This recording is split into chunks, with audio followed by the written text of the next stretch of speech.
سورہ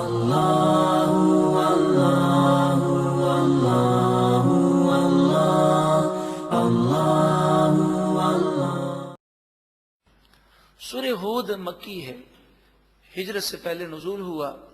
قرآن پاک کی ترتیب کے اعتبار سے اس کا نمبر 11 ہے اور نزول کے اعتبار سے اس کا نمبر 52 ہے، 52 ہے۔ اس میں 123 آیتیں اور 10 رکوع ہیں۔ سورہ ہود وہ سورت ہے جس میں بہت زیادہ اللہ کے عذاب کا ذکر ہے۔ جب یہ سورت نازل ہوئی تو نبی اکرم صلی اللہ علیہ وآلہ وسلم بہت روئے، اور اس سورت کے نازل ہونے کے بعد آپ کا یہ معمول تھا کہ جب آپ رات کو نماز کے لیے کھڑے ہوتے تو اتنا روتے کہ حضرت عائشہ صدیقہ رضی اللہ تعالی عنہا فرماتی ہیں کہ آنسو آنکھوں سے ٹپک کر زمین پر گرتے۔ وہ جو سید المعصومین ہیں، جو معصوموں کے سردار ہیں، جنت کے سردار ہیں، جن کی شفاعت کے صدقے میں سب جنت میں جائیں گے، وہ اتنا اللہ کا خوف رکھیں۔ ہم گناہگار ہو کر ہماری آنکھیں گناہوں پر آنسوؤں سے تر کیوں نہیں ہوتی؟ بسم اللہ الرحمن الرحیم، اللہ کے نام سے شروع جو بہت زیادہ مہربان نہایت رحم کرنے والا۔ الف لام غ، حروف مقطعات۔ واللہ ورسولہ اعلم بمرادہ، مفسرین نے فرمایا کہ اللہ اور اس کا رسول صلی اللہ علیہ وسلم اس کی مراد بخوبی جانتے ہیں۔ کتاب احکمت آیاتہ، یہ قرآن وہ کتاب ہے جس کی آیتیں حکمت شدہ ہیں، جس میں حکمتیں ہیں۔ ثم فصلت، پھر تفصیل شدہ ہیں، ایک ایک بات کی تفصیل موجود ہے۔ من لدن حکیم خبیر، حکمت والے خبردار رب العالمین کی طرف سے ہے یہ کتاب۔ اللہ تعبدوا الا اللہ، کہ تم اللہ کے سوا کسی کی پوجا نہ کرو۔ اننی لکم منہ نذیر و بشیر، بے شک میں اللہ کی طرف سے تمہارے لیے نذیر ہوں، اللہ کے عذاب سے ڈرانے والا ہوں، بشیر ہوں، اللہ کے نعمتوں اور جنت کی خوشخبری سنانے والا ہوں۔ وَأَنِ اسْتَغْفِرُوا رَبَّكُمْ، اور تم اپنے رب سے معافی مانگو، استغفار کرو۔ ثُمَّ تُوبُوا إِلَيْهِ، پھر اس کی طرف رجوع لاؤ۔ استغفار کرو گے اور رجوع لاؤ گے تو تمہیں کیا فائدہ ملے گا؟ آخرت کی بھلائیاں، قبر کی راحت تو اپنی جگہ ہے۔ فرمایا یمتعکم متاعا حسنا الی اجل مسمی، اللہ تعالیٰ تمہیں ایک مقررہ وقت تک اچھی زندگی عطا فرمائے گا، دنیا کی راحت، سکون، چین، اطمینان تمہیں نصیب ہوگا۔ وَيُؤْتِ كُلَّ ذِي فَضْلٍ فَضْلًا، اور اللہ تعالیٰ اس توبہ اور استغفار اور عبادت کی برکت سے اپنے فضل سے تمہیں ہر فضل اور ہر نعمت عطا فرمائے گا۔ وَإِن تَوَلَّوْا، اور اگر تم منہ پھیرو، فَإِنِّي أَخَافُ عَلَيْكُمْ، پس بے شک مجھے تم پر خوف ہے، مجھے ڈر لگتا ہے۔ عذاب یوم کبیر، بڑے دن کا عذاب تم پر آئے گا۔ إِلَى اللَّهِ مَرْجِعُكُمْ، اللہ ہی کی طرف تم لوٹائے جاؤ گے۔ وَهُوَ عَلَى كُلِّ شَيْءٍ قَدِيرٌ، اور وہی ہر چاہت پر قادر ہے۔ الا، اب یہ آخری آیات ہیں 11ویں پارے کی، بڑی ہی ہلا دینے والی آیت کریمہ ہے، غور سے سنیے گا۔ الا، سن لو، انہم، بے شک یہ لوگ، یثنون صدورہم، اپنے سینے کو دہرا کرتے ہیں۔ مراد یہ ہے کہ وہ بنیان بھی پہنتے ہیں، اوپر لباس بھی پہنتے ہیں، سینہ چھپ جاتا ہے، لوگوں کے سامنے آتے ہیں، بڑی میٹھی باتیں کرتے ہیں، لیکن دل میں جو بغض ہے یا دل میں جو حسد ہے یا جو گناہوں کی نیتیں ہیں یا جو گناہ ہم چھپ کر کرتے ہیں، وہ کیا ہم اللہ سے چھپا سکتے ہیں؟ لِيَسْتَخْفُوا مِنْهُ، وہ سینے کو دہرا کرتے ہیں تاکہ اس سے وہ اپنے سینے کے راز کو چھپا سکیں۔ الا، سن لو، حین یستغشون ثیابہم، جب وہ لباس میں اور چادروں اور کپڑوں میں، سیاب کپڑوں کو کہتے ہیں، اپنے آپ کو پورا چھپا لیتے ہیں. رضائی میں، چادر میں انسان پورا چھپ جائے، پورا اندر چلا جائے، پھر بھی جان لو یعلم، اللہ جانتا ہے، ما یسرون، جو وہ چھپاتے ہیں، وما یعلنون، اور جو وہ ظاہر کرتے ہیں، انہ علیم بذات الصدور، بے شک وہ اللہ سینوں کے رازوں کو بھی خوب جاننے والا ہے. نصیحت ہے، عبرت ہے، درس ہے کہ اللہ نیتوں کو جانتا ہے، اللہ ہمارے گناہوں کو جانتا ہے، اللہ دیکھ رہا ہے. مگر افسوس ہم اللہ کے عذاب سے نہیں ڈرتے. وہ گرفت کرنے پر قادر ہے، جس طرح وہ نعمتیں دینے پر قادر ہے، وہ نعمتیں لینے پر بھی قادر ہے. جس طرح وہ آنکھ دینے پر بھی قادر ہے، بد نگاہی کرنے والی آنکھ کو لینے پر بھی قادر ہے. جس طرح وہ کان دینے پر قادر ہے، گناہ سننے والے، گانے باجے سننے والے، ان گناہ کرنے والے کانوں کو لینے پر بھی قادر ہے. ہم اس کے عذاب سے کیوں نہیں ڈرتے؟ اللہ تعالی ہمیں اس کے عذاب کا خوف عطا فرمائے.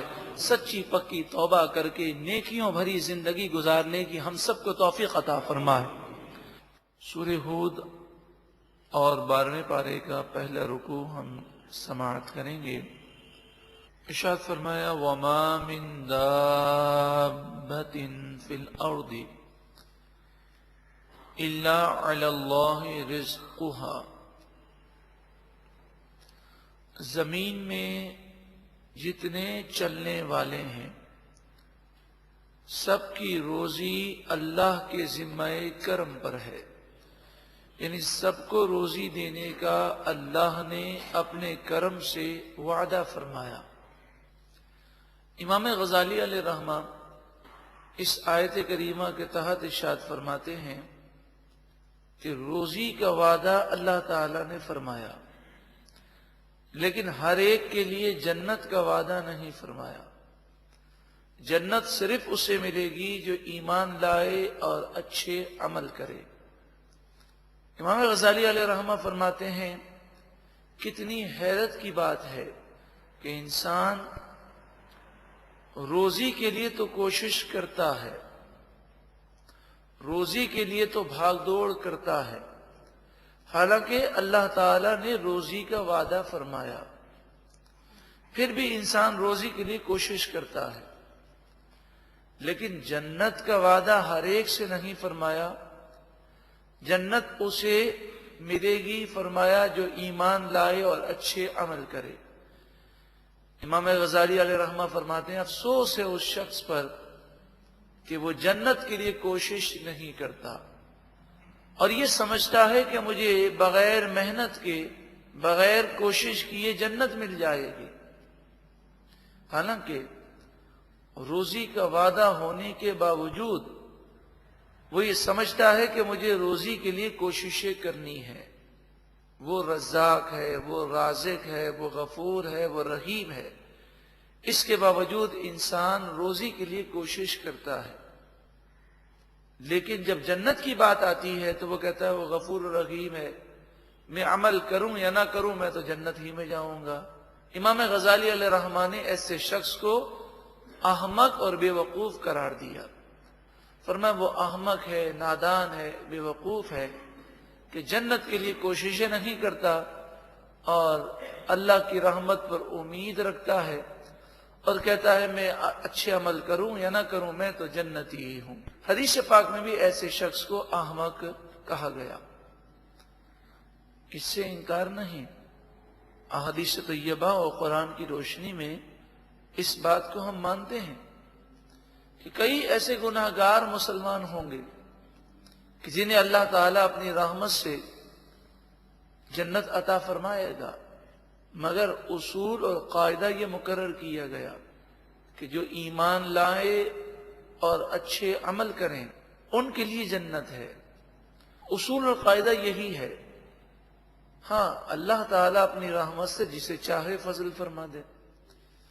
تو انسان کو یہ سوچنا چاہیے کئی ایسے مسلمان ہوں گے گناہوں کی وجہ سے ان کا ایمان برباد ہو جائے گا، وہ تو ہمیشہ جہنم میں جلیں گے۔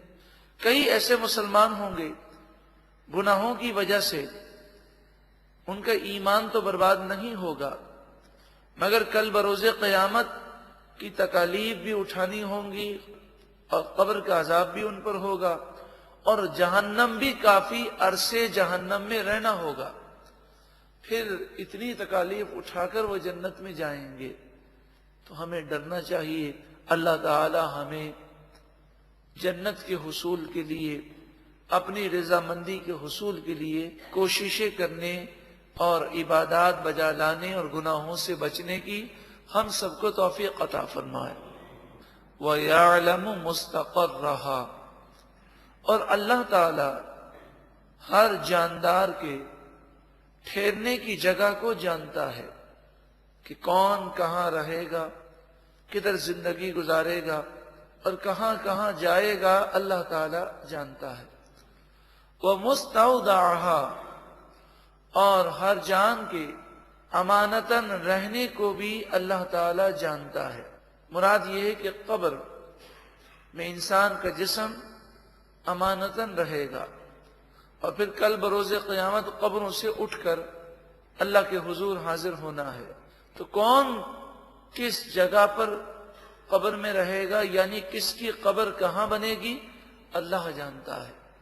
ہو سکتا ہے انسان کئی مرتبہ اپنی قبر کی زمین کے پاس سے گزرا بھی ہو، اپنی موت کی جگہ سے بھی گزرا ہو، لیکن اس کی توجہ نہ ہو کہ یہ میرے مرنے کی جگہ ہے، یا پھر یہ میرے مر کر یہاں پر دفن ہونے کی جگہ ہے، لیکن اللہ جانتا ہے۔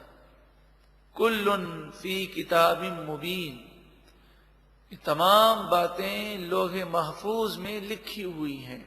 کس کو کتنی روزی ملے گی، کون کہاں کہاں رہے گا، کسے کس مقام پر موت آئے گی اور کب آئے گی، اور کس کی قبر کہاں بنے گی، لوح محفوظ میں یہ ساری باتیں لکھی ہوئی ہیں۔ وَهُوَ الَّذِي خَلَقَ السَّمَاوَاتِ وَالْأَرْضَ فِي سِتَّةِ أَيَّامٍ، وہی ہے اللہ جس نے آسمان و زمین کو 6 دنوں میں پیدا فرمایا۔ 6 دن میں پیدا کرنے کی حکمت ہم اس سے پہلے سماعت کر چکے، اور 6 دنوں سے کیا مراد ہے یہ بھی ہم پہلے سماعت کر چکے۔ وَكَانَ عَرْشُهُ عَلَى الْمَاءِ، اور اس کا عرش پانی پر تھا۔ اس آیت کریمہ کے تحت بعض مفسرین نے یہ فرمایا کہ اس سے معلوم یہ ہوتا ہے کہ سب سے پہلے پانی کو بنایا گیا، پھر عرش کو بنایا گیا، اور پھر اس کے بعد آسمان و زمین کو بنایا گیا۔ یہ تخلیق کائنات اور انسان کی پیدائش کیوں ہوئی؟ لِيَبْلُوَكُمْ أَيُّكُمْ أَحْسَنُ عَمَلًا، تاکہ وہ تمہاری آزمائش کرے، تمہارا امتحان کرے کہ تم میں سے کون اچھے عمل کرتا ہے، تم میں سے کون اچھے عمل کرتا ہے۔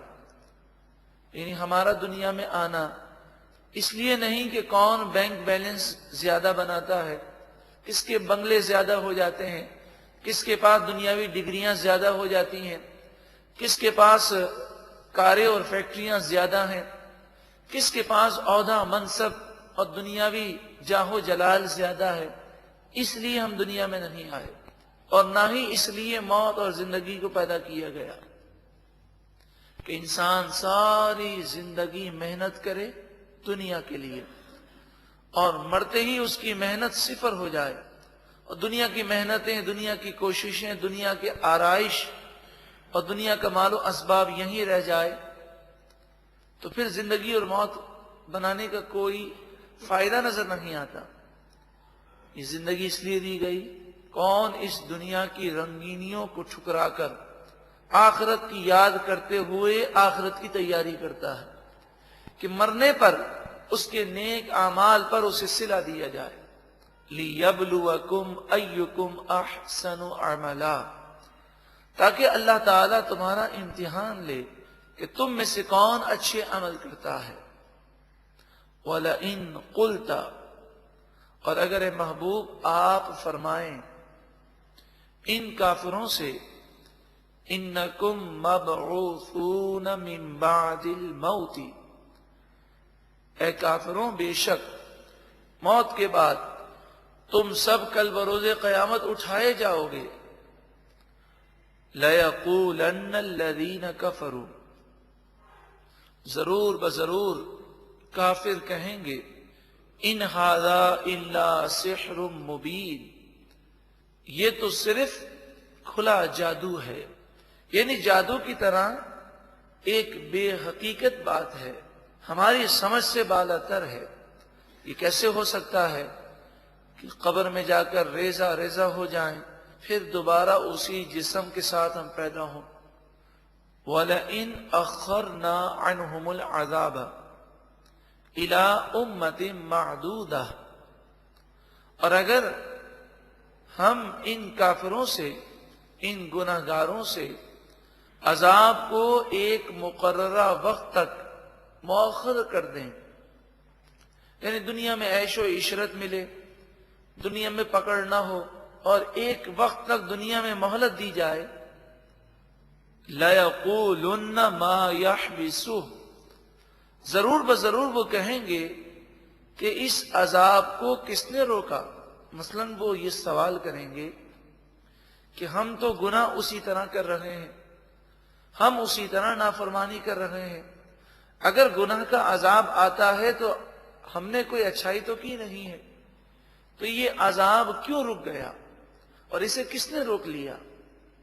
اگر ہم سدھر گئے ہوتے، توبہ کر لی ہوتی، تو آپ کہہ سکتے کہ ہمارے گناہوں سے توبہ نے اس عذاب کو روک لیا، ہم تو دن رات گناہوں میں مشغول ہیں۔ الا سن لو، یوم یأتیہم، جس دن وہ عذاب ان کے پاس آئے گا، چاہے وہ موت ہو، موت کی صورت میں نزع کی تکالیف اور قبر کا عذاب، یا قیامت کا میدان ہو، یا قیامت کا عذاب اور پھر جہنم کا عذاب، یا دنیاوی عذاب ہو، مشکلات، پریشانیاں، بیماریاں، آفتیں، بلائیں، سن لو جس دن ان کے پاس عذاب آئے گا، لیس مصروفا عنہم، وہ عذاب ان سے پھیرا نہ جائے گا، کوئی اس عذاب کو ان سے دور نہ کر سکے گا۔ وَحَاقَ بِهِمْ مَا كَانُوا بِهِ يَسْتَهْزِئُونَ، اور جس عذاب کا وہ مذاق اڑاتے تھے وہی عذاب انہیں گھیر لے گا۔ اس رکوع میں عبرت ہے، سوچنے اور سمجھنے کی باتیں ہیں۔ ہم بھی جب گناہ کرتے ہیں تو کبھی کبھی شیطان یہ وسوسہ ضرور دیتا ہے کہ لوگ کہتے ہیں گناہ کرنے سے مصیبتیں آتی ہیں، ہم تو جس قدر گناہ کرتے جا رہے ہیں اتنی ہی نعمتیں زیادہ مل رہی ہیں، تو یہ ایک وقتی ڈھیل ہوتی ہے، پھر جب گرفت ہوتی ہے تو اللہ کی گرفت سے کوئی بچانے والا نہیں ہوتا۔ اللہ تعالی ہم سب کو سچی پکی توبہ کرنے کی توفیق عطا فرمائے۔ وَلَئِن، اور اگر اذقنا الانسان منا رحمتن، اور اگر ہم ہماری طرف سے انسان کو رحمت پہنچائیں، صحت ملے، تندرستی ملے، روزگار ملے، عزت و شہرت ملے، مال دولت ملے، اولاد کی نعمت ملے، دنیاوی خوشیاں ملیں، ثم پھر نزعناها منہ، ہم وہ نعمتیں اس سے لے لیں، انہو لیئوس کفور، بے شک اس وقت انسان مایوس ہو جاتا ہے، اللہ کی رحمت سے مایوس ہو جاتا ہے، اور وہ خیال کرتا ہے کہ اب یہ حالات جو بگڑ گئے اب دوبارہ سدھریں گے نہیں۔ کفور، ناشکرا بن جاتا ہے، یعنی پچھلی نعمتوں پر تو شکر ادا نہیں کیا، اب مصیبت میں شکوہ و شکایات کرتا ہے اور اللہ کی ناشکری کرتا ہے۔ وَلَئِنْ أَذَقْنَاهُ نَعْمَاءَ بَعْدَ ضَرَّاءَ مَسَّتْهُ، اور اگر ہم وہ مصیبت جو اسے پہنچی اس کے بعد نعمتوں کی بارش اس پر پھر فرمائیں، جو مصیبت اس پر پہنچی وہ مصیبت دور کر دیں اور ہم اپنی نعمت اس پر نازل کریں، لَيَقُولَنَّ ضرور بضرور وہ کہے گا ذَهَبَ السَّيِّئَاتُ عَنِّي مجھ سے تکالیف دور ہو گئیں، إِنَّهُ لَفَرِحٌ بے شک وہ ضرور خوشی منانے والا ہے، فخور بڑائی مارنے والا ہے، یعنی اس وقت کہ جب اس پر مصیبت دور ہو جاتی ہے تو وہ خوش ہو جاتا ہے اور کہتا ہے مصیبتیں دور ہو گئیں۔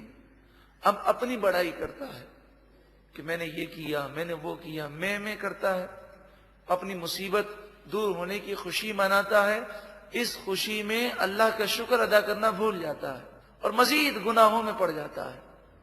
اکثر یہ دیکھا گیا ہے کہ مصیبت آئے تو لوگ روتے بھی ہیں، دعا بھی کرتے ہیں، کچھ اللہ کا ذکر بھی کرتے ہیں، جب مصیبت دور ہو جاتی ہے اور نعمتوں کی بارشیں ہوتی ہیں تو وہ اپنے پرانے وقت کو بھول جاتے ہیں اور خوب گناہ کرتے ہیں۔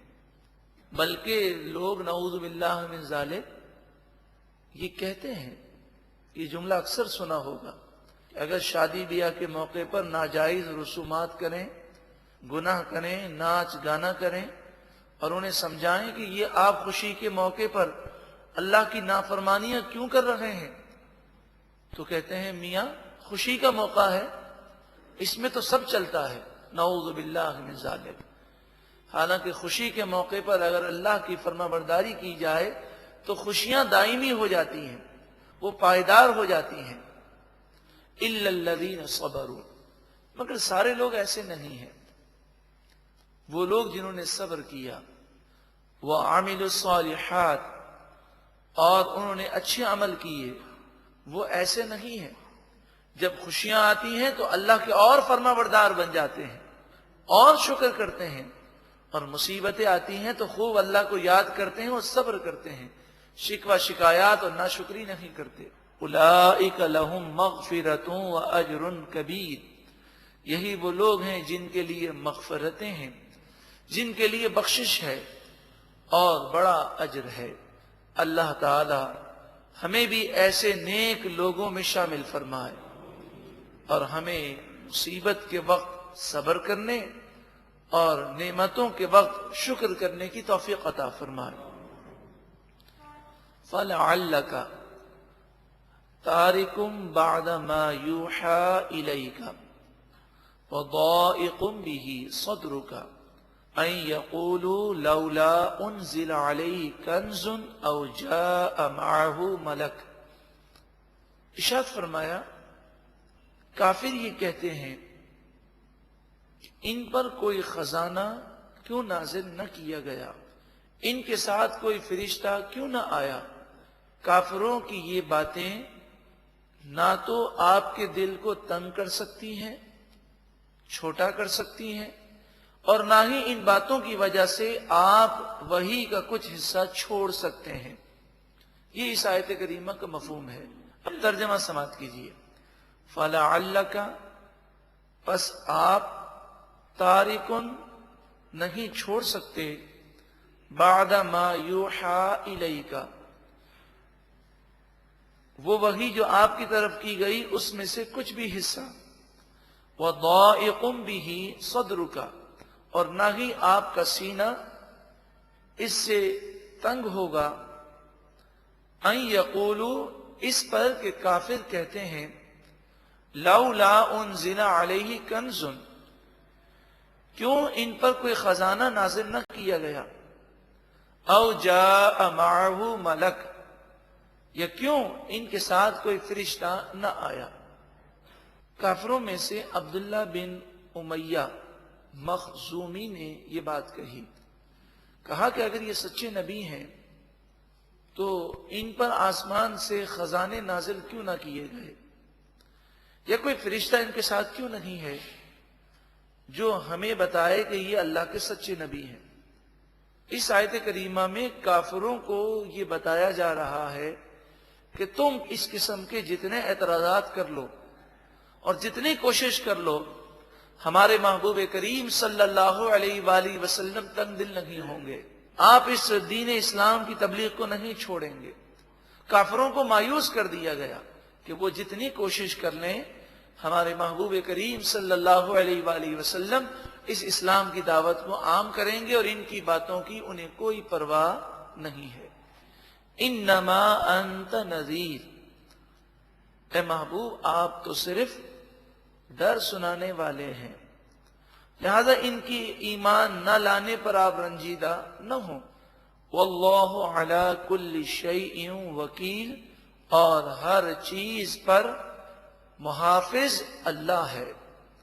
ام یقولون افتراہ، یہ وہ کافر کہتے ہیں نبی کریم صلی اللہ علیہ وسلم نے اس قرآن کو خود بنا لیا۔ قل، اے محبوب آپ فرمائیے، فَأْتُوا بِعَشْرِ سُوَرٍ مِثْلِهِ مُفْتَرَيَاتٍ، اگر یہ قرآن میں نے بنایا ہے اور تمہارا یہ دعویٰ ہے کہ اس قرآن کو کسی بشر نے بنایا ہے، تو تم اپنی طرف سے بنائی ہوئی اس کے مثل 10 صورتیں لے آؤ۔ اس آیت کریمہ میں 10 صورتوں کا چیلنج ہے، بعض مقامات پر پورے قرآن کا چیلنج ہے۔ مفسرین نے اس کی ترتیب اس طرح فرمائی کہ پہلے پورے قرآن کا چیلنج کیا گیا، وہ پورا نہ کر سکے پھر 10 صورتوں کا چیلنج کیا گیا، وہ پورا نہ کر سکے پھر ایک صورت کا چیلنج کیا گیا، وہ پورا نہ کر سکے پھر ایک آیت کا چیلنج کیا گیا، وہ پورا نہ کر سکے اور آج 1400 سال گزر گئے، اب تک اور قیامت تک کوئی بھی قرآن کی مثل ایک آیت بھی نہیں بنا سکتا۔ یہ قرآن کا چیلنج ہے۔ کافر کتنے اسلام کے دشمن ہیں، اگر ان کے بس میں ہوتا تو وہ قرآن کی نقل بنا لیتے، لیکن ان کے بس میں نہیں کہ وہ قرآن کی نقل بنا سکیں، کیونکہ قرآن تو اللہ کا کلام ہے، اللہ کی پیدا کی ہوئی مخلوق کی وہ نقل نہیں بنا سکتے۔ تو اللہ کے کلام جو کہ مخلوق نہیں، صفت ہے، تو جس طرح اس کی ذات قدیم ہے اس کی صفات بھی قدیم ہے، تو جب مخلوق کی نقل وہ نہیں کر سکتے تو اللہ کے کلام کی نقل کیسے کریں گے؟ آپ بتائیے، کوئی بڑے سے بڑا جہاز بنا سکتا ہے، لیکن مکھی کو آج تک کسی سائنسدان نے پیدا نہیں کیا، کسی نے مچھر نہیں بنایا، کسی نے انسان نہیں بنایا، روبوٹ بنانے کی کوشش کی، وہ انسان سے انہوں نے استفادہ کر کے کہا کہ ایسا روبوٹ بن جائے کہ جو انسان کی طرح عمل کرے، لیکن وہاں پر بھی وہ عاجز آ جاتے ہیں کہ روبوٹ وہی کرتا ہے جو اس کے کمپیوٹر میں فٹ کیا جاتا ہے، تو وہ تو عاجز ہوا، اس کے اندر انسان کی طرح عقل پیدا نہیں کی جا سکتی۔ تو انسان اور مخلوق کو وہ نہیں بنا سکتے تو اللہ کے کلام کی نقل کیسے کریں گے؟ وَادْعُوا مَنِ اسْتَطَعْتُم مِّن دُونِ اللَّهِ، بلاؤ اللہ کے علاوہ جسے تم بلا سکو اسے بلاؤ، ساری مخلوق جمع ہو جائے، اور تم فصیح و بلیغ ہو، عربی جانتے بھی ہو، تو سارے مل کر ایک کلام کی 10 صورتیں تم بنا کے دکھاؤ۔ ان کنتم صادقین، اگر تم اپنے دعوے میں سچے ہو۔ فَإِن لَّمْ يَسْتَجِيبُوا لَكُمْ، پھر اگر وہ تمہیں جواب نہ دے سکیں، 10 صورتیں نہ بنا سکیں، فَاعْلَمُوا، پس تم جان لو اے مسلمانوں، انما انزل بعلم اللہ، یہ کلام اللہ کے علم کے ساتھ نازل کیا گیا، یہ اللہ کا کلام ہے۔ وَأَن لَّا إِلَٰهَ إِلَّا هُوَ، اور یہ بھی جان لو کہ اللہ کے سوا کوئی سچا معبود نہیں، وہی سچا معبود ہے۔ فَهَلْ أَنْتُمْ مُسْلِمُونَ، کیا اب تم مانتے ہو؟ یعنی اے مسلمانوں اب تم اسلام پر مزید مضبوط ہو جاؤ۔ من کان یرید الحیات الدنیا، انسان کفر کی طرف کیوں جاتا ہے، گناہ کیوں کرتا ہے؟ دنیا کی وجہ سے۔ من کان یرید الحیات الدنیا، اور جو کوئی دنیا کی زندگی چاہے وزینتہا اور دنیا کی زینتیں چاہے اسی کے لیے کوشش کرے نوفی الیہم اعمالہم فیہا تو اس کی اعمال کا بدلہ ہم دنیا میں دے دیتے ہیں. دنیا میں کوشش کی، کوشش کا نتیجہ مل گیا. مال کے لیے کوشش کی تو مال مل گیا، ڈگریوں کے لیے کوشش کی تو ڈگریاں مل گئیں. دنیا کے اندر اسے اس کی کوشش کا صلہ مل جاتا ہے. وَهُمْ فِيهَا لَا يُبْخَسُونَ اور وہ اس دنیا میں محروم نہیں کیے جاتے. أُولَئِكَ الَّذِينَ لَيْسَ لَهُمْ فِي الْآخِرَةِ إِلَّا النَّارُ اور ایسے لوگوں کے لیے آخرت میں صرف اور صرف جہنم کی آگ ہے. دنیا کی حقیر دولت انہوں نے پائی اور ہمیشہ کے لیے جہنم میں رہنا قبول کیا. مسلمان ایسا نہیں ہے.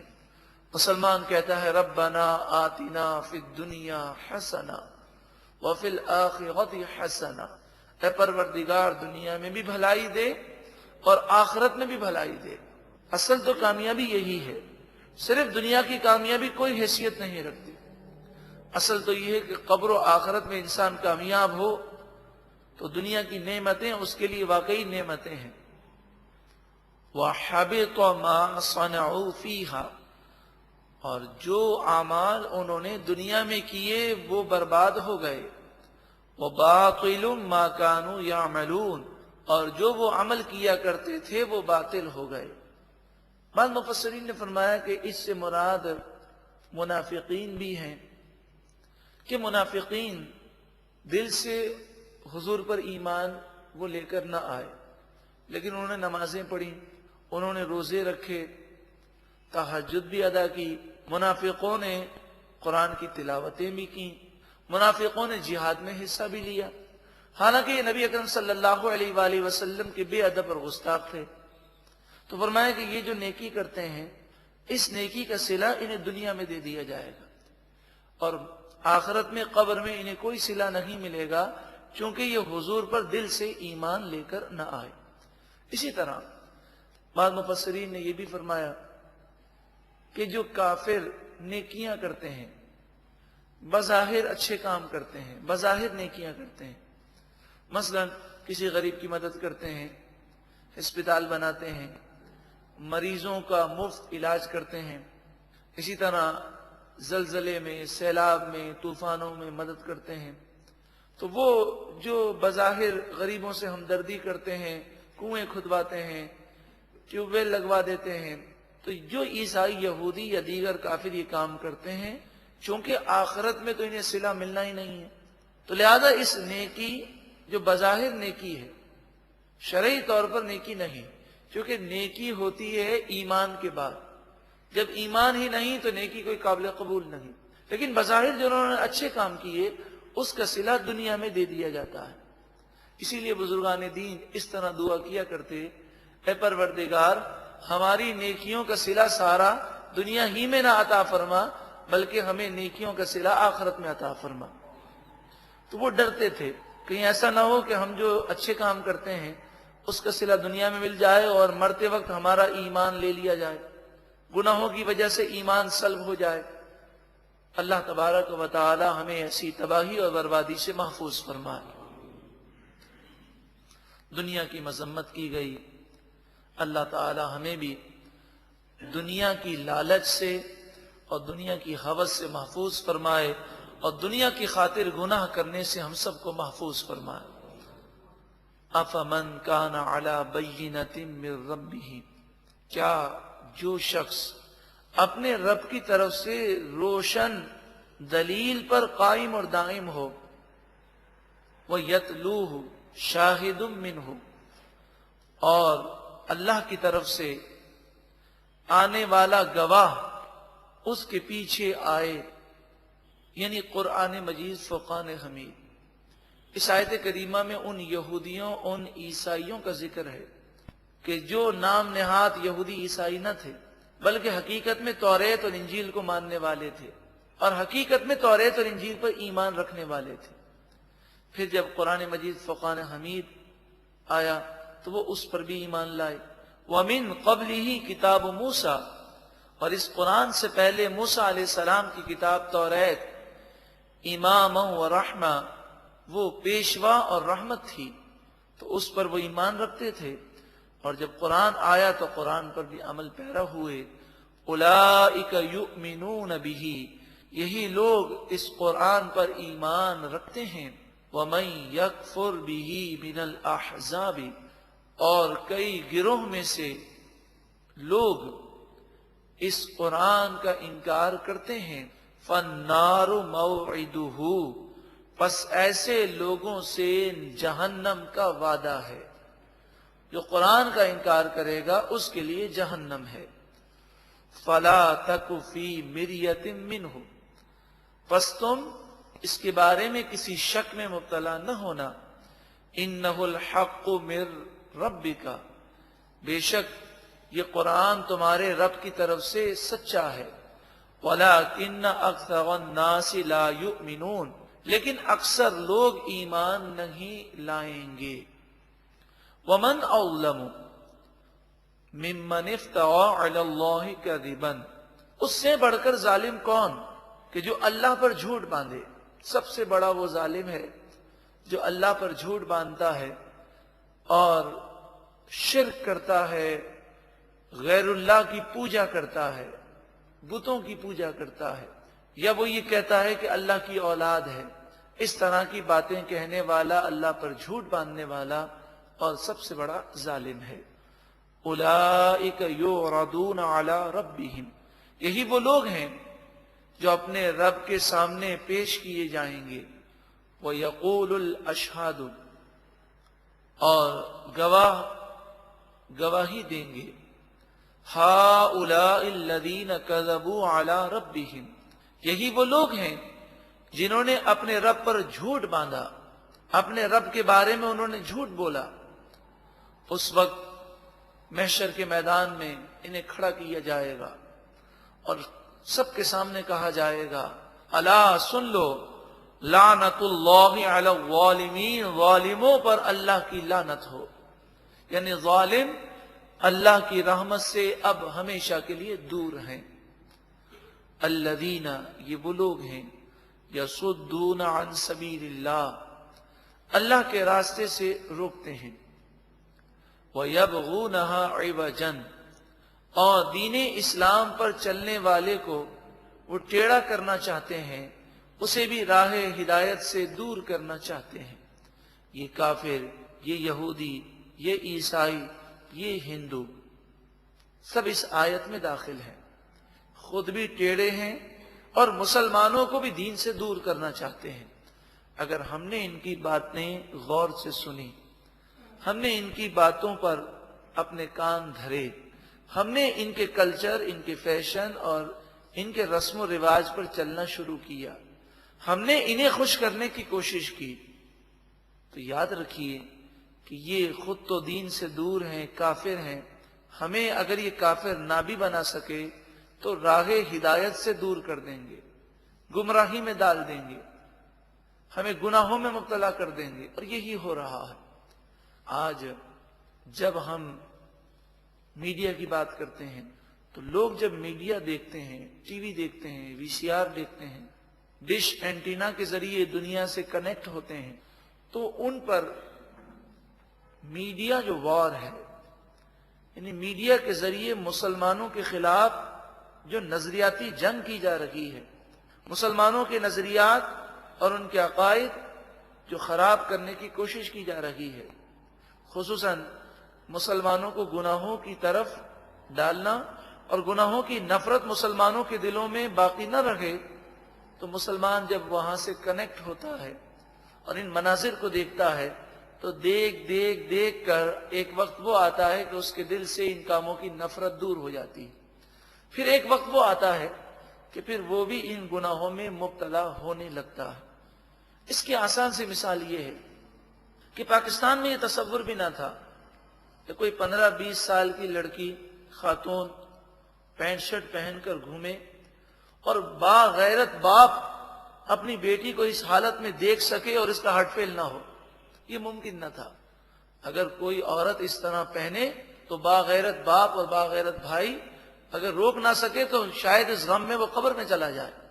ایک وقت وہ تھا، تصور بھی نہ تھا. لیکن میڈیا پر جب 5 سال 7 سال اس موجودہ حکومت میں بڑی سازش کے ساتھ جب میڈیا کے ذریعے اس کلچر کو عام کرنے کی کوشش کی گئی، جب ٹی وی کی اسکرین پر لوگ بار بار دیکھتے رہے تو اب نعوذ باللہ من ذالک ثم نعوذ باللہ من ذالک آج مسلمان بچیاں پینٹ شرٹ میں گھومتی ہیں اور ماں باپ کو اور بھائیوں کو شرم نہیں آتی، شرم کے مارے ان کی نگاہیں نیچی نہیں ہوتی. کتنے افسوس کا مقام ہے کہ ہماری مائیں اور بہنیں یا ہماری بچیاں یہودیوں اور عیسائیوں جیسا لباس، مردانہ لباس پہن کر، ان کے کلچر اور چست لباس پہن کر، نعوذ باللہ من ذالک، اگر شلوار قمیض بھی ہے تو اتنا باریک ہے، اتنا چست ہے. حدیث پاک میں فرمایا قرب قیامت میں عورتیں لباس پہننے کے باوجود ننگی ہوں گی. واقعی وہ ہو رہا ہے. تو پینٹ شرٹ عورت کا پہننا، توبہ توبہ استغفر اللہ. اور پھر لوگوں کی نادانی تو دیکھیں، کہتے ہیں یہ تو بچی ہے، ابھی تو 5 سال کی بچی ہے اس لیے پہنا دیا. بچی کو پہنانے والا گناہگار ہوگا. جو والدین اپنی بچی کو ایسا لباس پہناتے ہیں وہ گناہگار ہوں گے. اس کا نقصان دیکھیں جو بچی 5 سال کی بچی اس لباس کو پہنتی ہے، اب بتائیے پہنتے پہنتے جب وہ 9 سال کی ہو گئی تو اس کی عادت تو پینٹ شرٹ پہننے کی ہو گئی. اب اس سے باپ یہ کہے گا کہ تو پینٹ شرٹ نہ پہن تو اسے شلوار قمیض میں الجھن محسوس ہوگی، وہ اپنے آپ کو شلوار قمیض میں انفٹ محسوس کرے گا. تو اب باپ یہ سمجھے گا چلو 11 سال کی ہو گئی، چلو 12 سال کی ہو گئی، اب اتار دے گی.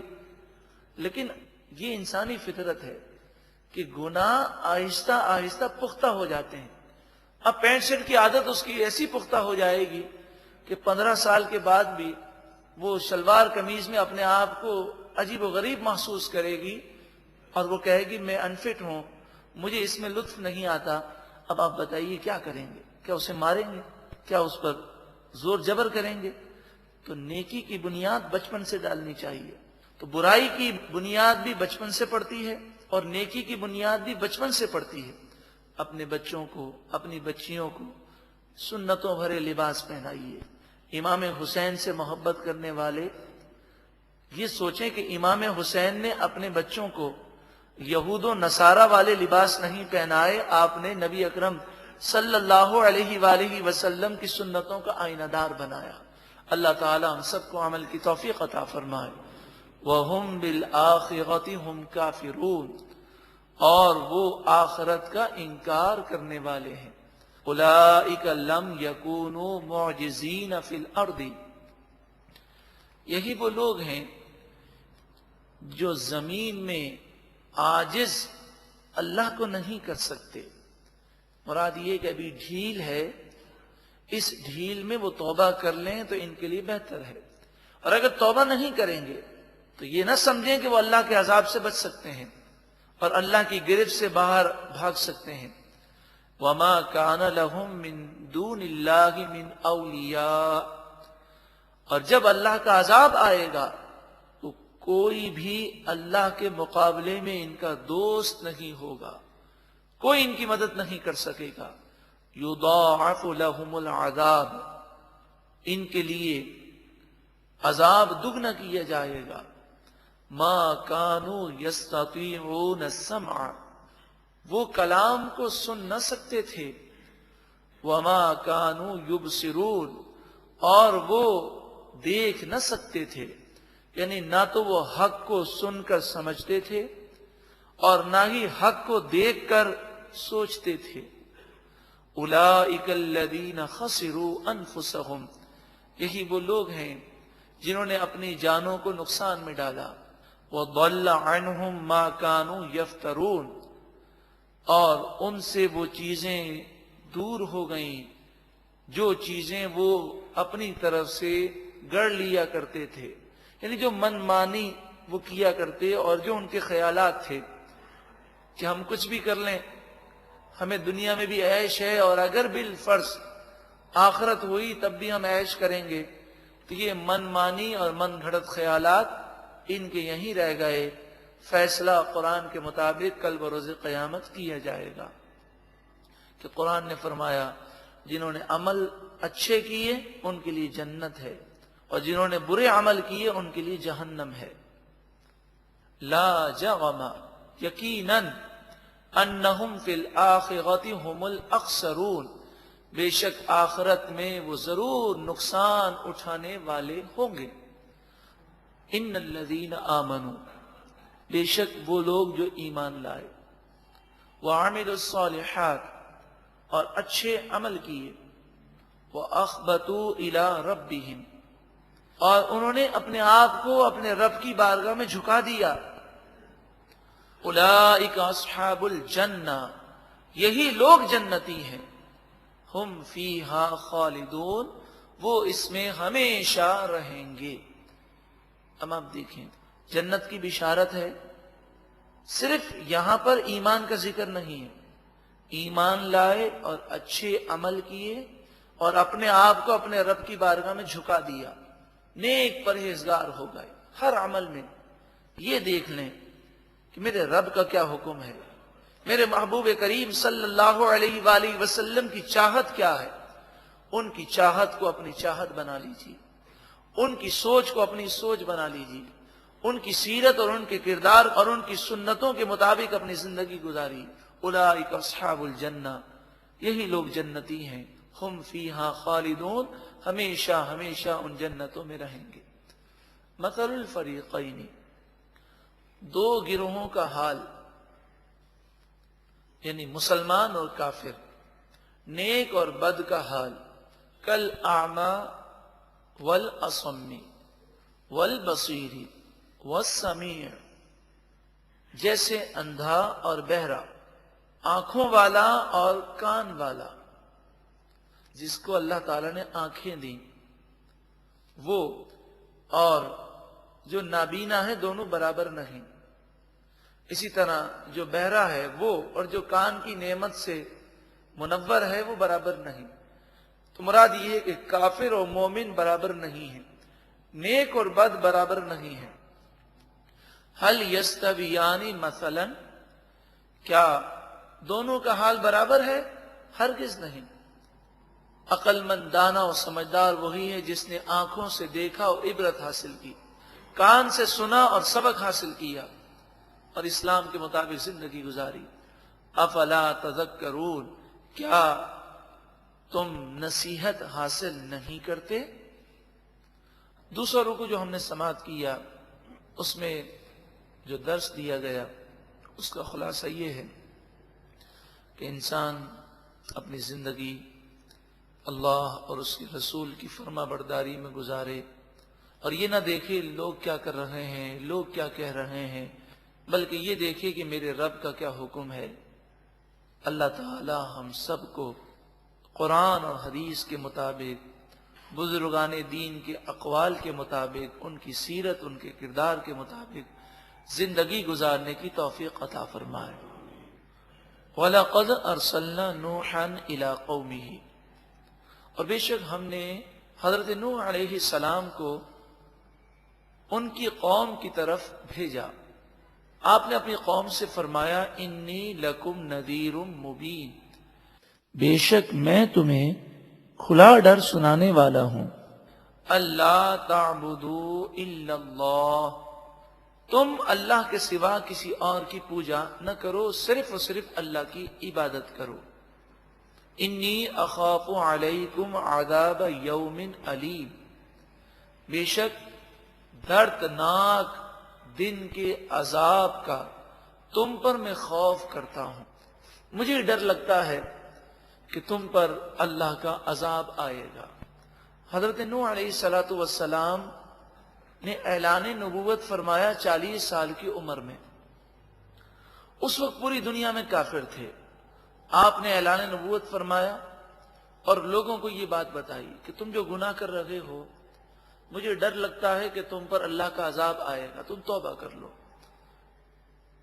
ایک روایت کے مطابق 72 اور دوسری روایت کے مطابق 82، اور اصل تعداد اللہ ہی جانتا ہے۔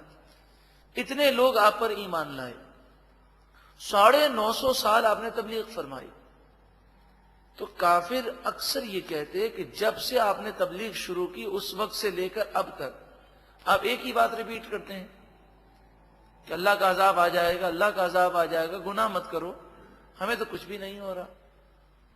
پھر جب آپ کو تبلیغ کیے ہوئے سینکڑوں سال گزر گئے تو اللہ تبارک و تعالی نے حکم فرمایا کہ آپ سال کے درختوں کو بوئیں۔ اس سال کے درخت وہ درخت ہیں جس سے بڑے بڑے تختے بنائے جاتے ہیں، آپ نے ان کے بیج بوئے، وہ درخت 20 سال میں تیار ہوئے۔ تو کافر مذاق اڑاتے کہ تم پہلے نبوت کا دعویٰ کرتے تھے، اب کسان بن گئے ہو کہ درختوں کے بیج بو رہے ہو، نعوذ باللہ من ذالک۔ ان 20 سالوں میں جب تک یہ درخت تیار ہوئے، جب سے آپ نے بیج بوئے، ان 20 سالوں میں کسی کافر کے یہاں کوئی اولاد نہیں ہوئی۔ تو یہ بڑے پریشان ہوئے اور کہنے لگے کہ حضرت نوح علیہ السلام نے اپنے جادو سے بندش کر دی ہے، ہماری اولاد روک دی ہے۔ یہ اولاد اس لیے نہ ہوئی کہ اب اللہ کا عذاب آنے والا تھا، تو جو بچے تھے وہ 20 سالوں میں جوان ہو گئے، اور باقی وہ جوان ہونے کے بعد بھی وہ کافر ہوئے۔ اب کوئی بچہ ایسا نہ تھا جس کی عمر 20 سال سے کم ہو۔ پھر آپ نے ان درختوں کو کاٹا، اور درختوں کو کاٹنے کے بعد ان کے تختے بنائے اور کشتی بنائی۔ یہ کشتی آپ نے 2 سال میں مکمل فرمائی، اور اس کشتی کی لمبائی اور چوڑائی بعض مفسرین نے اس طرح بیان کی، فرمایا اس کی لمبائی 600 ہاتھ تھی۔ 600 ہاتھ کا اندازہ ہم فی زمانہ 300 گز میں کرتے ہیں، یعنی 300 گز اس کی لمبائی تھی، اور اس کی چوڑائی 100 ہاتھ یعنی 50 گز تھی، اور اس کی اونچائی 60 ہاتھ یعنی 30 گز تھی۔ اب سوچیں کہ 300 گز لمبی، 50 گز چوڑی اور 30 گز اونچی یہ کشتی تھی۔ یہ بھی ایک اندازہ ہے، اصل حالت تو اللہ ہی جانتا ہے۔ اس کے بارے میں مختلف اقوال ہیں۔ حضرت نوح علیہ السلام نے یہ کشتی بنائی، اس کی 3 منزلیں آپ نے بنائی۔ پہلی منزل میں آپ نے درندوں کو اور کیڑے مکوڑوں کو رکھا، دوسری منزل میں آپ نے چوپایوں کو رکھا، اور تیسری منزل میں آپ خود تھے، 72 یا جتنی تعداد مومنین کی تھی وہ مومنین تھے، اور حضرت آدم علیہ السلام کا جسم مبارک بھی رکھا گیا۔ آپ کا جسم مبارک مردوں اور عورتوں کے بیچ میں رکھا گیا، ایک طرف مرد بیٹھے، دوسری طرف عورتیں بیٹھی، اور پرندے بھی اوپر کی منزل میں تھے۔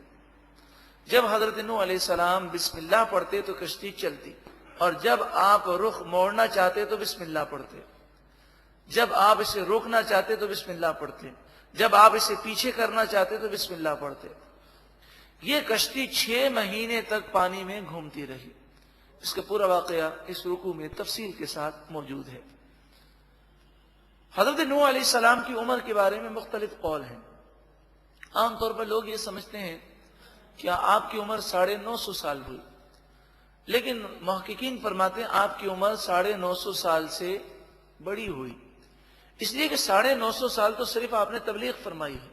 40 سال کی عمر میں آپ نے اعلان نبوت فرمایا، اور پھر طوفان کے بعد آپ تقریباً 60 برس دنیا میں موجود رہے۔ اس طرح آپ کی عمر ایک اندازے کے مطابق 1050 سال ہوتی ہے۔ جو لوگ ہر چیز کو اپنی عقل سے تولتے ہیں ان کے لیے بڑی نصیحت ہے۔ فی زمانہ آپ بتائیے 1000 سال سے اوپر کسی کی عمر کا تصور ہوتا ہے؟ 100 سال سے اوپر کا کوئی ہو جائے تو حیرت ہوتی ہے، لیکن اللہ تعالیٰ جو چاہے کر سکتا ہے۔ پچھلے لوگوں کی عمریں 1002 سال ہوا کرتی تھی۔ ارشاد فرمایا فَقَالَ الْمَلَأُ الَّذِينَ كَفَرُوا مِنْ قَوْمِهِ مَا نَرَاكَ إِلَّا بَشَرًا مِثْلَنَا۔ تمام کافر قومیں اسی لیے تباہ ہوئیں، یعنی نبی کو اپنے جیسا بشر سمجھا، ان کے کمالات اور ان کے فضائل اور ان کی طاقتوں پر ان کی نگاہ نہ گئی۔ وہ تو سمجھے 2 آنکھیں ہیں، 2 کان ہیں، 2 ہاتھ ہیں، ہمارے جیسے بشر ہیں۔ تو وہ یہ کہنے لگے جب آپ ہمارے جیسے بشر ہیں تو آپ پر وحی کیسے آتی ہے؟ آپ کو فرشتہ نظر آتا ہے، ہمیں تو نظر نہیں آتا۔ تو یہ سب سے بڑی جہالت ہوتی ہے کہ انسان نبی کو اپنے جیسا سمجھے۔ نبی کا مقام و مرتبہ بہت بلند و بالا ہے۔ اللہ نے انہیں وہ مقام دیا کہ وہ دنیا میں موجود رہتے ہوئے جب چاہیں جنت کو دیکھ لیں، جب چاہیں جہنم کو دیکھ لیں، جب چاہیں فرشتوں کا دیدار کر لیں، جب چاہیں عرش کو دیکھ لیں۔ اسی لیے تو نبی اکرم صلی اللہ علیہ وآلہ وسلم صحابہ سے فرماتے، میں وہ دیکھتا ہوں جو تم نہیں دیکھ سکتے، اور میں وہ سنتا ہوں جو تم نہیں سن سکتے۔ آپ نگاہ اٹھاتے اور فرماتے کہ میں آسمانوں کو دیکھ رہا ہوں، آسمان پر کوئی 4 انگل جگہ ایسی باقی نہیں جہاں پر فرشتہ موجود نہ ہو۔ میں فرشتوں کی تسبیحات سن رہا ہوں۔ کبھی آپ فرماتے ایک جہنم میں پتھر گرا ہے، بعض روایت میں فرمایا 70 سال پہلے جہنم کے کنارے سے گرایا گیا، اب جا کر وہ گہرائی میں گرا ہے، اس قدر جہنم کی گہرائی ہے۔ تو نبی اکرم صلی اللہ علیہ وآلہ وسلم جب حضور صحابہ کرام کے سامنے یہ باتیں بتاتے تو صحابہ باادب تھے، وہ یہ نہ کہتے یا رسول اللہ آپ تو ہمارے جیسے بشر ہیں، تو آپ سب کچھ دیکھ لیتے ہیں، سن لیتے ہیں، ہمیں تو کچھ دکھائی نہیں دیتا۔ وہ بے ادب نہیں تھے، وہ باادب تھے۔ تو وہ فرماتے آمنا، ہم ایمان لائے، اور وہ صدقنا، اور ہم نے اسے سچ سمجھا اور اس کی تصدیق کی۔ اگر اس پر مزید تفصیلات آپ جاننا چاہیں تو یہ کتاب حضرت علامہ مولانا شفیع اوکاڑوی علیہ رحمہ کی لکھی ہوئی کتاب ہے ذکر جمیل۔ اس کتاب کا ضرور مطالعہ کیجیے، جس میں بتایا گیا ہے کہ حضور بظاہر بشر تھے لیکن خیر البشر تھے۔ آپ بشریت میں ایسے کامل تھے کہ کوئی بشر حضور صلی اللہ علیہ وآلہ وسلم کے برابر ہونا تو دور کی بات ہے، آپ کی گرد راہ تک بھی نہیں پہنچ سکتا۔ آپ کی آنکھ مبارک کے معجزات، کان مبارک کے معجزات اس کتاب میں موجود ہیں۔ ذکر جمیل، یہ کتاب آپ ضرور حاصل بھی کریں اور اس کا مطالعہ بھی کیجیے۔ ہر بات عربی حوالے موجود ہیں، کتاب کا نام، جلد، صفحہ نمبر، کہاں سے چھپی ہے، یہ ساری باتیں حضرت نے اس کتاب میں لکھی ہیں۔ فقال الملأ الذین کفروا من قومہ، بس آپ کی قوم میں سے جو کافر تھے ان کے سردار بولے، ہمیشہ گمراہی کی طرف زیادہ جانے والے مالدار اور سردار لوگ ہوتے ہیں، اور عوام تو ان کے پیروکار ہوتے ہیں، وہ تو آنکھیں بند کر کے ان کے پیچھے چلتے ہیں۔ ما نراک الا بشرا مثلنا، ہم تو آپ کو صرف ہمارے جیسا ہی بشر سمجھتے ہیں۔ وما نراک اتبعک الا الذین هم اراذلنا، اور جو آپ کی پیروی کرتے ہیں وہ بھی ہم دیکھ رہے ہیں کہ وہ ذلیل اور رسوا لوگ ہیں، یعنی غریبوں کو وہ حقیر سمجھتے۔ حالانکہ اللہ کی بارگاہ میں مال کوئی وجہ افتخار نہیں، فضیلت کی کوئی وجہ مال نہیں ہے، اور یہ بھی نہ سمجھا جائے کہ جو مالدار ہوتا ہے اس میں عقل زیادہ ہوتی ہے، یہ بات بھی نہیں ہے۔ تو وہ کہتے کہ یہ حقیر لوگ ہیں، کہ آپ پر ایمان لانے والے غریب لوگ ہیں، انہیں کیا پتہ چلے، بادی الرأی، عقل سے پیدل ہیں، سرسری انہوں نے نگاہ کی ہے۔ کیونکہ عام طور پہ لوگ یہ سمجھتے ہیں جو مالدار ہیں انہی میں عقل ہے اور غریبوں میں تو عقل نہیں۔ امام غزالی علیہ رحمہ فرماتے ہیں مال عقل سے نہیں ملتا، اگر عقل سے مال ملتا ہوتا تو دنیا کے سارے بے وقوف بھوکے مرتے۔ تو مال ہونا یہ عقل مند ہونے کی دلیل نہیں ہے، ہاں خوف خدا ہونا یہ عقل مند ہونے کی دلیل ہے، نیک صالح ہونا یہ عقل مند ہونے کی دلیل ہے۔ وما نرى لكم علينا من فضل، ان لوگوں کی ہم اپنے اوپر کوئی فضیلت نہیں پاتے۔ وہ کہتے آپ بھی ہمارے جیسے ہیں اور آپ پر ایمان لانے والے بھی کمزور لوگ ہیں، تو آپ کو اور آپ کے مومنین کو ہم پر کوئی فضیلت نہیں۔ اب سوچیں نا، 72 اگر مسلمان ہیں اور دنیا بھر میں کافر ہیں تو تعداد کے لحاظ سے بھی وہ قلیل ہیں اور طاقت کے لحاظ سے بھی کمزور ہیں۔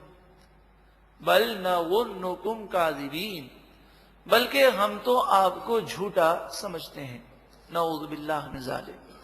قال یا قومی، آپ نے فرمایا اے میری قوم، ارأیتم، کیا تم نے سوچا، ان کنت علی بینۃ من ربی، اگر میں اپنے رب کی طرف سے روشن دلیل پر ہوں اور واقعی اللہ کا نبی ہوں، وَآتَانِي رَحْمَةً مِّنْ عِنْدِهِ، اور اللہ نے اپنی طرف سے مجھے رحمت اگر عطا کی ہے، تھوڑی دیر کے لیے فرض تو کرو، تو میری بات غور سے سنتے کیوں نہیں ہو؟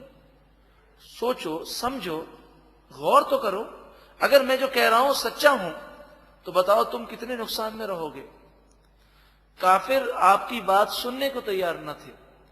فَعُمِّيَتْ عَلَيْكُمْ، پس تم پر اندھا پن ڈالا گیا، یعنی تم حق کو دیکھنے سے اندھے بن گئے ہو۔ أَنُلْزِمُكُمُوهَا وَأَنْتُمْ لَهَا كَارِهُونَ، کیا ہم اس رحمت کو تم سے چپکا دیں؟ تم رحمت سے بھاگ رہے ہو تو ہم تم پر چپکا تو نہیں سکتے۔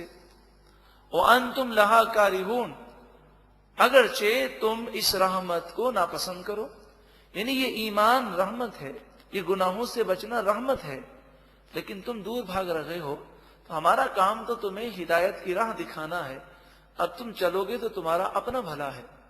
وَيَا قَوْمِ، اے میری قوم، لا اسألکم علیہ مالا، میں تم سے اس تبلیغ دین پر مال نہیں مانگتا۔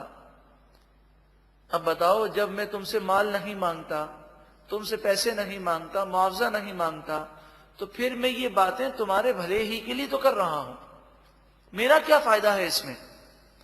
ان اجریہ الا علی اللہ، میرا اجر اور ثواب تو اللہ کے ذمہ کرم پر ہے، میں تو ثواب اللہ سے مانگتا ہوں، تم سے تو میں کچھ بھی نہیں مانگتا، تم میری بات غور سے سنو تو صحیح۔ اکثر یہ دیکھا گیا کہ جو گناہگار لوگ ہوتے ہیں وہ نصیحت کی بات تک سننے کو تیار نہیں ہوتے، بلکہ نعوذ باللہ من ذالک۔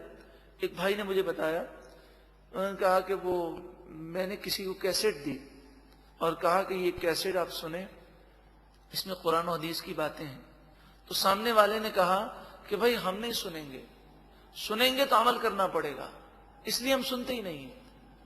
مجھے بڑی حیرت ہوئی، یعنی وہ یہ سمجھتے ہیں کہ اگر سن لیں گے اور عمل نہیں کریں گے تو گناہ ہوگا، اور بغیر سنے جاہل رہیں گے تو اللہ تعالیٰ پکڑ نہیں فرمائے گا۔ حالانکہ حدیث پاک میں طلب العلم فریضۃ علی کل مسلم، علم کا حاصل کرنا ہر مسلمان مرد و عورت پر فرض ہے۔ تو اس طرح دو گناہ ہوئے، ایک تو علم نہ حاصل کرنے کا گناہ ہوگا اور دوسرا عمل نہ کرنے کا گناہ ہوگا۔ اس کی مثال تو اس طرح سمجھیں کہ کوئی ڈاکٹر کے پاس جائے اور ڈاکٹر کہے کہ میرا خیال ہے کہ آپ اپنے دل کا چیک اپ کرا لیں، وہ کہے نہ بابا نہ، میں دل کا چیک اپ نہیں کراتا، اگر میری رگیں بند ہوئیں تو مجھے آپریشن کرانا پڑے گا۔ اگر ڈاکٹر رپورٹ میں آپ کو بتائے یا نہ بتائے، آپ رپورٹ کروائیں یا نہ کروائیں، اگر رگیں بند ہیں تو اس کا نقصان تو ہوگا ہی۔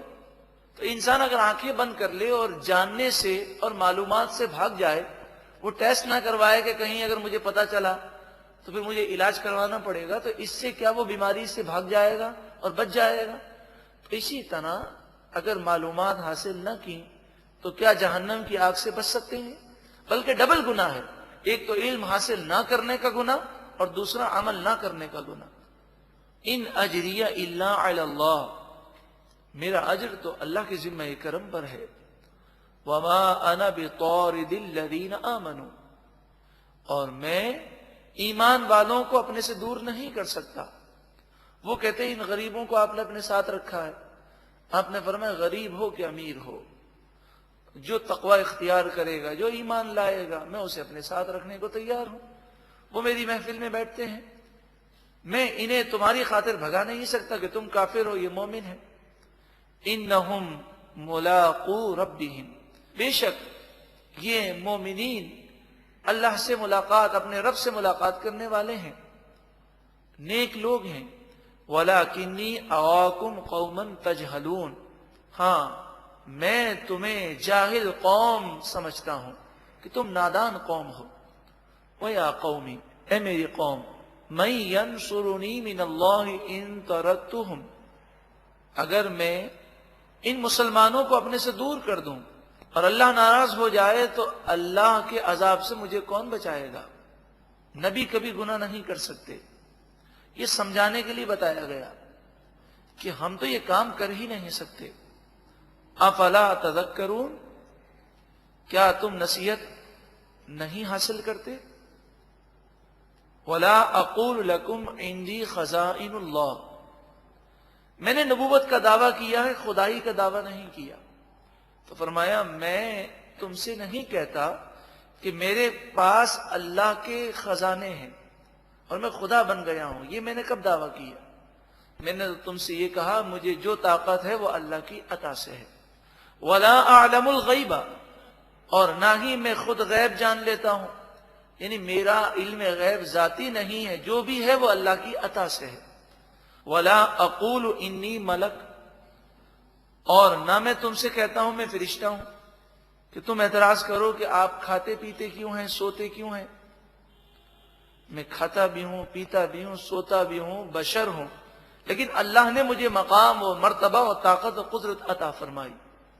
ولا اقول للذین تزدری اعینکم لن یؤتیہم اللہ خیرا، جن مسلمانوں کو تم اپنی نگاہوں میں ذلیل سمجھتے ہو، میں ان کے متعلق ہرگز یہ نہیں کہہ سکتا کہ اللہ تعالیٰ انہیں خیر نہیں دے گا، بلکہ خیر تو انہیں ہی ملے گی، چاہے وہ غریب ہیں تو غریب ہو یا امیر، جو نیک ہے، متقی ہے، پرہیزگار ہے، وہی کامیاب ہوگا. اس گفتگو سے کہیں یہ نہ سمجھا جائے کہ اگر کوئی غریب کافر ہے تو وہ کامیاب ہو جائے گا. نہیں، غریب ہے اگر کافر ہے یا گناہگار ہے تو کامیاب نہیں ہوگا. امیر ہو کہ غریب ہو، جو متقی اور پرہیزگار ہے وہی کامیاب ہے. اللہ اعلم، اللہ خوب جانتا ہے، بما فی انفسہم، ان کے دلوں میں جو کچھ بھی ہے. وہ کافر کہتے ہیں کہ غریب آپ کے پاس اس لیے آئے ہیں تاکہ آپ سے وہ طاقت حاصل کریں، یہ کمزور ہیں تو طاقت کے حصول کے لیے اور اپنی واہ کے لیے آئے ہیں، یہ دل سے ایمان نہیں لائے.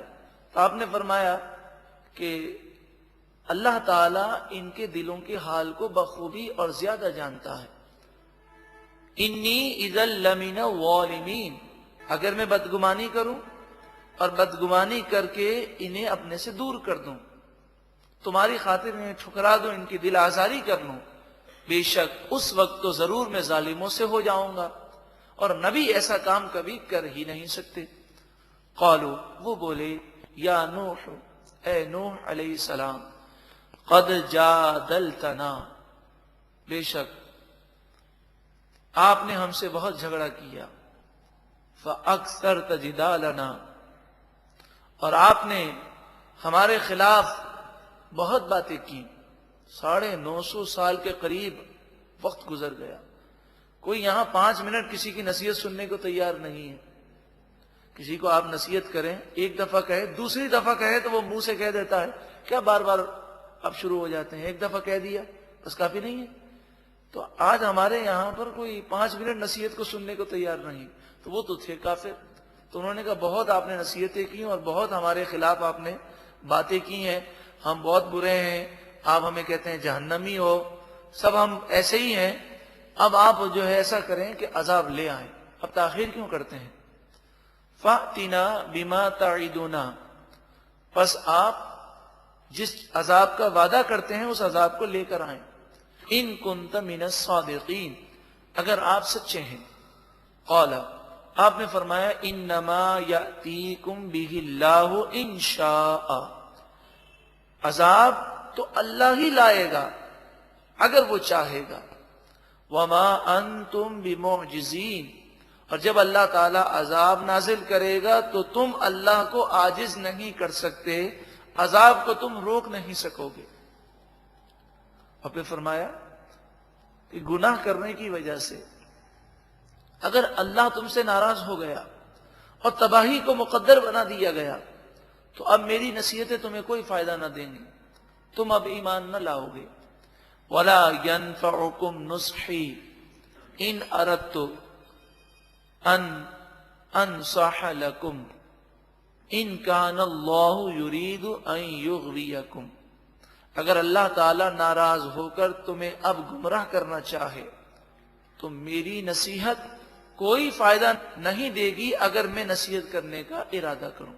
مراد یہ ہے کہ جب گناہ کر کر کے انسان کا دل سخت ہو جاتا ہے تو نصیحت کرنے والے کا قصور نہیں ہوتا، اس کے اپنے دل کا قصور ہے کہ اس کی زمین سخت پتھر ہے جس پر رحمت کی بارشوں کا کوئی اثر نہیں ہوتا۔ ہوا ربکم، وہی تمہارا رب ہے، وَإِلَيْهِ تُرْجَعُونَ، اور اسی کی طرف تم لوٹائے جاؤ گے۔ ام یقولون افتراہ، کیا وہ کہتے ہیں کہ یہ قرآن اس نبی نے خود بنا لیا؟ نوح علیہ السلام کے واقعے کے درمیان اس بات کو پھر دہرایا گیا۔ قل، اے محبوب آپ فرمائیے، ان افتریتہ، اگر میں نے اس قرآن کو خود بنایا ہو، فعلی اجرامی، تو اس کا گناہ مجھ ہی پر ہے، اس کا گناہ مجھ ہی پر ہے۔ مراد یہ ہے کہ تم غور تو کرو اس کتاب میں، تم یہ شور مچاتے ہو کہ انہوں نے خود بنا لیا ہے، تم سوچتے کیوں نہیں ہو؟ حقیقت یہ تھی کہ کافر یہ جانتے تھے کہ یہ قرآن اگر سن لیں گے تو ان کے دل بدل جائیں گے، اس لیے جب حضور صلی اللہ علیہ وسلم قرآن پاک پڑھتے تو کافر اپنے کانوں میں انگلیاں ڈال لیتے، سیٹیاں مارتے، تالیاں مارتے اور شور مچاتے تاکہ کسی کے کان میں قرآن نہ جائے، کیونکہ یہ وہ قرآن ہے کہ اگر پہاڑ پر نازل ہوتا تو اسے ریزہ ریزہ کر دیتا۔ یہ وہی قرآن ہے کہ جس نے دنیا کی سب سے سخت ترین قوم کفار مکہ کو آخر کار ایمان کی طرف ان کے دلوں کو نرم کر دیا۔ آج اگر مسلمان اس قرآن کو سنے اور اس کا دل نرم نہ ہو، اس کی آنکھوں سے آنسو جاری نہ ہو، قرآن پاک سننے کے باوجود وہ ہدایت کی طرف اور نیکی کی طرف نہ آئے، تو اسے ڈرنا چاہیے کہیں ہمارے دل سختی میں پتھروں سے بھی زیادہ سخت تو نہیں ہو گئے۔ اللہ ہمیں دل کی نرمی عطا فرمائے۔ وَأَنَا بَرِيءٌ مِّمَّا تُجْرِمُونَ، میں نے یہ قرآن اپنی طرف سے نہیں بنایا، تم جھوٹا الزام لگاتے ہو، اور میں ان تمام کاموں سے بری ہوں جو تم گناہ کرتے ہو۔ پھر حضرت نوح علیہ السلام کا واقعہ دوبارہ ذکر کیا گیا۔ وَأُوحِيَ إِلَى نُوحٍ، اور حضرت نوح علیہ السلام کی طرف وحی کی گئی، أَنَّهُ لَن يُؤْمِنَ مِن قَوْمِكَ، بے شک آپ کی قوم میں سے اب ہرگز کوئی ایمان نہیں لائے گا، إِلَّا مَنْ قَدْ آمَنَ، مگر وہی جو پہلے ایمان لا چکے۔ فَلَا تَبْتَئِسْ بِمَا كَانُوا يَفْعَلُونَ، پس آپ افسوس نہ کریں ان کاموں پر جو وہ کرتے ہیں۔ وَاصْنَعِ الْفُلْكَ بِأَعْيُنِنَا، 20 سال تک وہ درخت بالکل تیار ہو گئے، اب حکم ہوا کہ ان کے تختے بناؤ اور ہمارے سامنے کشتی کو تیار کرو، اور فرمایا وَوَحْيِنَا، اور ہماری وحی کے مطابق۔ اس زمانے میں کشتی نہیں تھی، یہ حضرت نوح علیہ السلام نے پہلی کشتی بنائی۔ تو کافر گزرتے اور کہتے کہ یہ کیا بنا رہے ہیں، یہ لکڑی کا مکان کیوں تعمیر کر رہے ہیں، اور بڑا عجیب و غریب اس کا اسٹائل ہے۔ تو آپ فرماتے ہیں یہ ایک ایسا مکان ہے کہ یہ پانی میں چلتا ہے اور ڈوبتا نہیں ہے۔ تو کافر کہکا مار کر ہنستے اور کہتے کہ دور دور تک پانی کا نام و نشان نہیں ہے، تو کشتی آپ جنگل میں بنا رہے ہیں۔ اس کا ذکر اگلی آیتوں میں ہے۔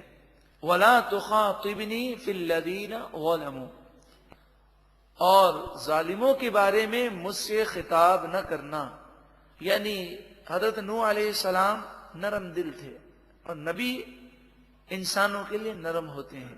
تو فرمایا کہ آپ کی دعائیں اپنی جگہ ہیں، آپ کی شفقت اور نرمی اپنی جگہ ہے، لیکن ان کافروں نے آپ کی اتنی نافرمانیاں کی ہیں اور آپ کو جھٹلا دیا ہے، اب اللہ ناراض ہو گیا ہے، اب ان پر عذاب آئے گا اور ان کا وقت پورا ہو گیا، اس لیے آپ دعا مت کیجئے گا کہ اے اللہ تو اپنا عذاب ان سے دور کر۔ انہم مغرقون، بے شک وہ غرق کر دیے جائیں گے۔ وَيَصْنَعُ الْفُلْكَ، حضرت نوح علیہ السلام کشتی بنا رہے تھے۔ وَكُلَّمَا مَرَّ عَلَيْهِ مَلَأٌ مِّن قَوْمِهِ، جب کبھی حضرت نوح علیہ السلام کی قوم کا کوئی سردار گزرتا، میں نے اس واقعے کے شروع میں عرض کیا کہ عام طور پر آج بھی دیکھا جاتا ہے، اس زمانے میں بھی ہوتا تھا کہ جو سردار ہوتے، مالدار ہوتے، بادشاہ ہوتے، اکثر لوگ ان سے متاثر ہوتے اور جو وہ کرتے اسی کی دیکھا دیکھی عوام کرتے، اور آج بھی یہی ہو رہا۔ تو سردار گزرتے سخروا منہم، اس کشتی کی وجہ سے حضرت نوح علیہ السلام کا مذاق اڑاتے۔ قال، حضرت نوح علیہ السلام نے ارشاد فرمایا، ان تسخروا منا، اگر تم ہم پر ہنستے ہو، فإنا نسخر منکم، تو ایک وقت ہم تم پر ہنسیں گے، کما تسخرون، جیسا تم ہم پر ہنستے ہو ان قریب ہم تم پر ہنسیں گے، یعنی عذاب آئے گا اور تم اپنا انجام دیکھو گے۔ فسوف تعلمون، ان قریب تم جان لو گے، من یأتیہ عذاب یخزیہ، کس کے پاس وہ عذاب آتا ہے جو عذاب اسے ذلیل و رسوا کر دے گا، وَيَحِلُّ عَلَيْهِ عَذَابٌ مُقِيمٌ، اور کس پر ہمیشہ کا عذاب نازل ہوتا ہے، حَتَّى إِذَا جَاءَ أَمْرُنَا، حضرت نوح علیہ السلام نے کشتی مکمل فرما لی۔ اب فرمایا گیا کہ آپ کے گھر میں جو روٹی پکانے کا تندور ہے، یہ تندور بھر جائے گا، قدرتی طور پر اس سے پانی ابلنے لگے گا، بس سمجھ جائیے گا کہ اب عذاب آنے والا وقت تھوڑا سا باقی رہ گیا ہے۔ آپ تمام مومنین کو اور ہر جانور کے ایک ایک جوڑے کو کشتی میں سوار کر لیجئے گا، حتی اذا جاء امرنا، یہاں تک کہ جب ہمارا حکم آیا، وفارت تنور، اور تنور یعنی تندور ابلنے لگا، قل نحمل فیہا، ہم نے فرمایا اے نوح علیہ السلام آپ کشتی میں سوار کر لیں، من کل زوجین اثنین، ہر جنس میں سے ایک جوڑا نر و مادہ،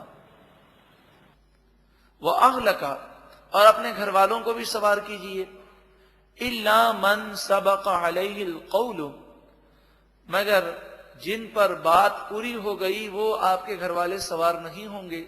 تو آپ کی بیویوں میں سے ایک بیوی منافقہ تھی، واعلہ جس کا نام تھا، اور ایک بیٹا، آپ کے 4 بیٹوں میں سے ایک بیٹا کنعان، یہ منافق تھا، تو کشتی میں سوار نہ ہو سکا۔ وَمَنْ آمَنَ، اور جو کوئی ایمان لائے انہیں بھی کشتی میں سوار کر لیجئے۔ وَمَا آمَنَ مَعَهُ إِلَّا قَلِيلٌ، اور آپ کے ساتھ بہت تھوڑے ایمان لائے۔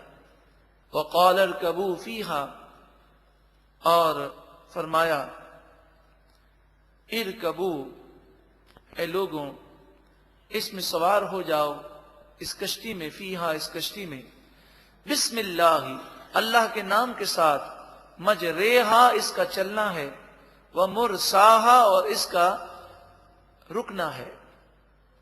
حضرت نوح علیہ السلام بسم اللہ پڑھتے تو چلتی، بسم اللہ پڑھتے رک جاتی، بسم اللہ پڑھ کر آپ ارادہ کرتے تو جس طرف چاہتے مڑ جاتی۔ ان ربی لغفور رحیم، حضرت نوح علیہ السلام نے قوم کو کہا اور فرمایا بے شک میرا رب ضرور غفور الرحیم ہے، بخشنے والا مہربان ہے۔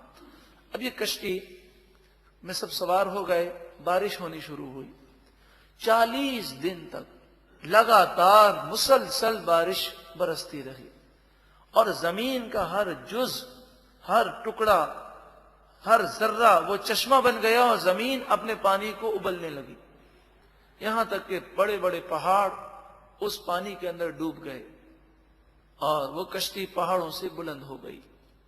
وہی، اور وہ کشتی، تجری بہم فی موج کالجبال، ان لوگوں کو لے کر چلی ایسی موجوں میں جو پہاڑوں کی طرح تھی، پہاڑوں کی طرح بلند بلند موجوں میں یہ کشتی چل رہی تھی۔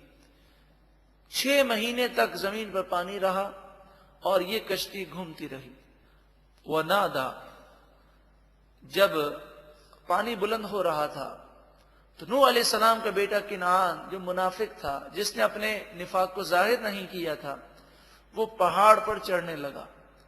وَنَادَى نُوحٌ ابْنَهُ، حضرت نوح علیہ السلام نے اپنے بیٹے کنعان کو پکارا، وَكَانَ فِي مَعْزِلٍ، وہ جدا رہنے والوں میں تھا، وہ کشتی میں نہیں آیا، وہ الگ ہٹ گیا۔ آپ نے کہا یا بنی ارکب معنا، اے میرے پیارے بیٹے تو ہمارے ساتھ کشتی میں سوار ہو جا، وَلَا تَكُن مَعَ الْكَافِرِينَ، اور کافروں کے ساتھ نہ ہو۔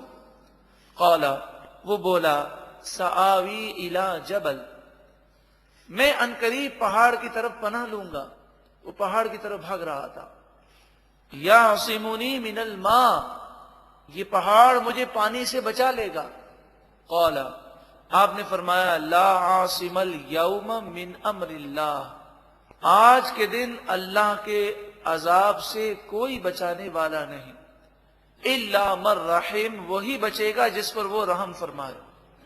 لیکن کنان نہ مانا اور پہاڑ پر وہ چڑھ گیا، پانی بلند ہوتا گیا، یہاں تک کہ ایک زوردار موج آئی اور یہ پانی میں غرق ہو گیا۔ وحال بینہم الموج، باپ بیٹے کے درمیان ایک موج حائل ہو گئی۔ فکان من المغرقین، پس کنعان حضرت نوح علیہ السلام کا بیٹا غرق ہونے والوں میں سے ہو گیا۔ وقیل، اور کہا گیا یا ارض ابلعی ماءکی، اے زمین اپنے پانی کو چوس لے، نگل لے۔ وَيَا سَمَاءُ أَقْلِعِي، اور اے آسمان تو تھم جا، بارش رک گئی۔ زمین نے پانی کو نگلنا شروع کیا، چوسنا شروع کیا۔ وَغِيدَ الْمَاءُ، پانی خشک کر دیا گیا۔ وَقُضِيَ الْأَمْرُ، فیصلہ ہو چکا، عذاب مکمل ہو گیا، ساری دنیا کے کافر ہلاک ہو گئے، صرف کشتی میں بیٹھنے والے مومنین بچ گئے۔ اگر ہم نے سونامی جیسے بڑے بڑے طوفانوں کو نہ دیکھا ہوتا تو شاید طوفان نوح کسی کی سمجھ میں نہ آتا۔ یعنی سونامی کا وہ طوفان، وہ سیلاب کہ جب وہ آیا تو بڑی بڑی طاقتیں بے بس اس کے سامنے، اور اخبارات میں لوگوں نے ایسی تصاویر دیکھی کہ پہاڑ سے بھی بلند موجیں ہیں اور لوگ کیڑے مکوڑوں کی طرح نظر آ رہے ہیں، وہ بھاگنے کی کوشش کر رہے ہیں، یہاں تک کہ بڑی بڑی عمارتیں، بڑے بڑے شہر اس میں ڈوب گئے۔ اور جب سیلاب کا پانی ختم ہوا، سونامی کا طوفان ختم ہوا، تو لوگوں نے دیکھا کہ سمندر کی کشتیاں اور بحری جہاز بلڈنگوں پر اٹکے ہوئے تھے۔ تو جو رب اس دور میں اتنا بڑا طوفان اور سیلاب پیدا کر سکتا ہے، اس نے حضرت نوح علیہ السلام کے دور میں کافروں پر عذاب کے لیے اتنا بڑا طوفان اور سیلاب پیدا کیا۔ اس میں کوئی ایسی بات نہیں جو عقل میں نہ آئے۔ وَاسْتَوَتْ عَلَى الْجُودِيِّ، اور وہ کشتی جودی پہاڑ پر ٹھہر گئی۔ جودی پہاڑ کہاں پر ہے؟ بعض کہتے ہیں عراق میں ہے اور بعض کہتے ہیں شام میں، اللہ تعالی زیادہ بہتر جانتا ہے۔ وقیلا، اور کہا گیا بُعْدًا لِلْقَوْمِ الظَّالِمِينَ، ظالم قوم کے لیے اللہ کی رحمت سے دوری ہے۔ یہ اس سیلاب کا پیغام تھا، اس سیلاب کی یہ نصیحت ہے کہ جو گناہ گار ہیں، ظالم ہیں، وہ اللہ کی رحمت سے دور ہیں۔ اگر بظاہر کچھ نعمتیں اور وقتی آسانی پالیں تو ہمیشہ کے لیے ان کے لیے تباہی ہے۔ اللہ تعالی ہم سب کو اس واقعے سے عبرت حاصل کرتے ہوئے سچی پکی توبہ کرنے اور اپنی فرما برداری کرنے، اپنے محبوب کریم صلی اللہ علیہ وآلہ وسلم سے محبت اور آپ کی اطاعت کرنے کی ہم سب کو توفیق عطا فرمائے۔ حضرت نوح علیہ السلام کی قوم پر طوفان آیا اور جو کشتی میں مومنین تھے وہ اس طوفان سے محفوظ رہے۔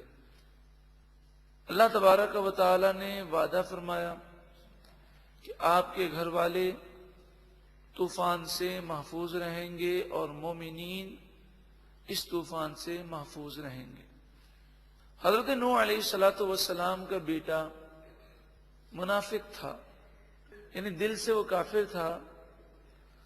اس نے اپنے کفر کا اظہار نہیں کیا تھا، اپنے آپ کو وہ مسلمان شو کرتا تھا۔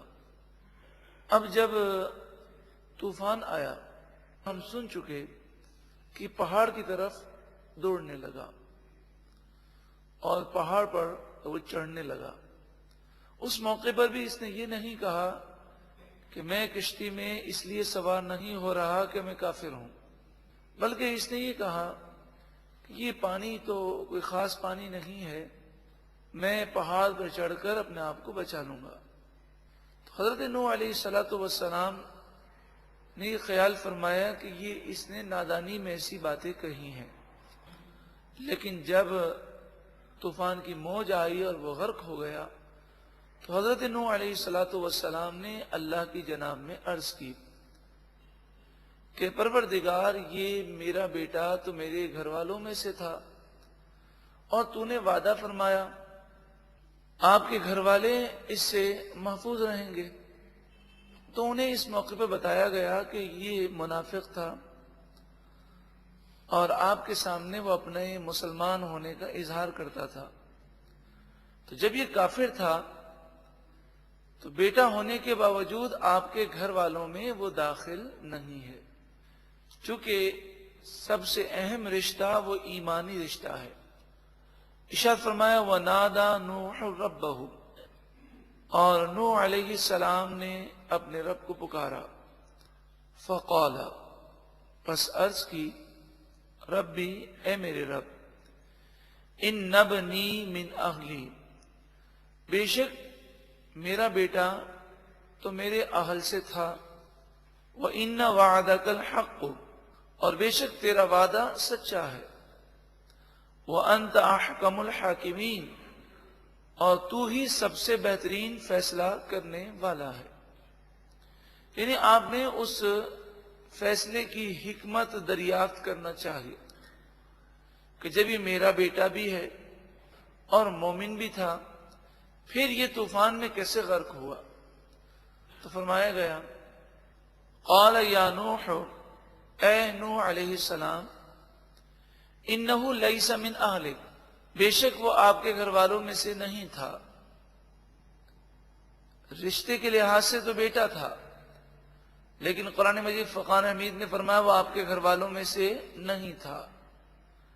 پتہ یہ چلا کہ بیٹا ہو کہ باپ ہو، ماں ہو کہ بیٹی ہو کہ بہن ہو یا بھائی ہو، سب سے اہم رشتہ ایمان کا رشتہ ہے۔ اگر کسی کا ایمان نہیں تو بیٹا ہونے کے باوجود بھی وہ بیٹا نہیں ہے، بھائی ہونے کے باوجود بھی وہ بھائی نہیں ہے۔